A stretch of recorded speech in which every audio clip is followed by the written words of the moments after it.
Hey guys, I am Surbhi and welcome to my channel Key Differences. In this video lecture, we will discuss what is communication, its process, types, and the 7 C's of communication. So friends, let's move on to our video.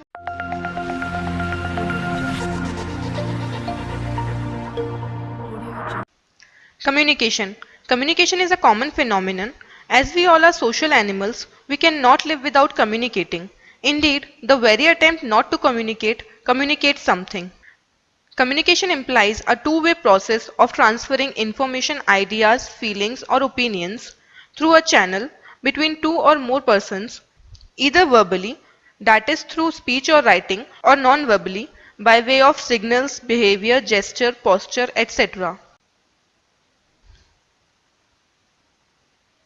The process of communication starts with the communicator or sender who has something to communicate with others, which can be an idea, information, fact, or anything else. Thereafter, the sender encodes the message by selecting the language in which the receiver can correctly understand.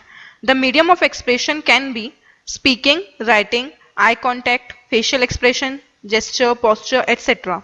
Thereafter, the message is developed by the communicator using the right set of words and language. The message is the main element of the entire communication process. The channel implies the carrier of the message, which can be face-to-face communication, telephonic conversation, video calling, letter, email, SMS, facial expressions, body language, tone of voice, etc. Receiver is the person to whom the message is directed, that is, to whom the communicator or sender wants to communicate. It is very important for the sender to understand the receiver's decoding abilities, interpretation capacity for an effective communication. The next step is decoding, which involves interpretation of the message by the receiver. After decoding the message, the receiver will revert back to the sender in the form of feedback. It is very essential part of the entire communication process as it indicates that there is no distortion of the message. For this purpose, the receiver looks for the channel in the same way as sender communicated to the receiver. The communication can be regarded as effective when the message received and interpreted in the same sense that the sender intended to convey. An effective communication is always receiver oriented rather than message oriented. The communicator should make sure that the receiver interprets the message accurately and properly. Types of communication. Communication can be classified on the basis of channels and on the basis of purpose. Based on channels, there are three types of communication: verbal communication, non-verbal communication, and visual communication. Verbal communication involves the use of words and language in conveying the information.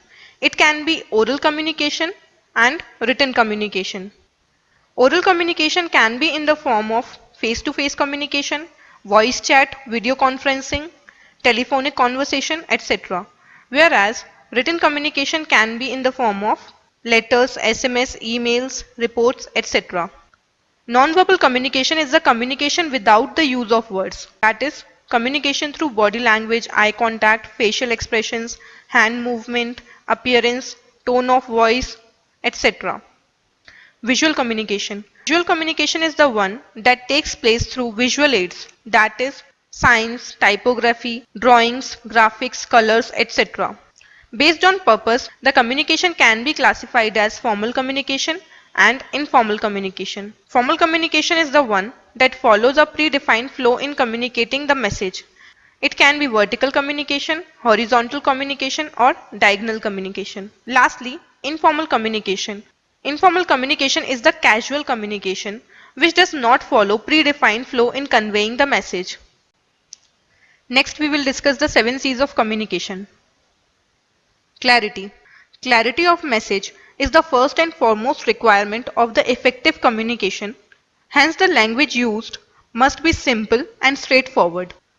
Correctness. The message must be correct in the sense that the message must be free from all grammatical and spelling errors. Further, the message should be exact and well timed. Completeness. The message must be complete in the sense that the message should contain all the facts and information required by the recipient. Concreteness. This means that the content of your communication must be tangible. That is, there must be sufficient evidence to support your argument. Conciseness. A short and precise message is always preferred. So, to make the message well understood, avoid the use of irrelevant words and details. Coherence. There must be a coherence in writing and speech. That is, there must be a logical relationship between the words, sentences, and paragraphs. So, the points should be sequential, well organized, and interconnected. Courtesy. Courtesy is the essence of communication, which implies that the sender must be polite, respectful, open, and honest with the receiver. So guys, this brings me to the end of this lecture. If you find this lesson helpful, please like this video, share it with your friends, and put in your comments below. And do subscribe our channel and hit the bell icon to get notifications of new updates. I'll be back soon with a new lesson. Till then, take care and bye-bye.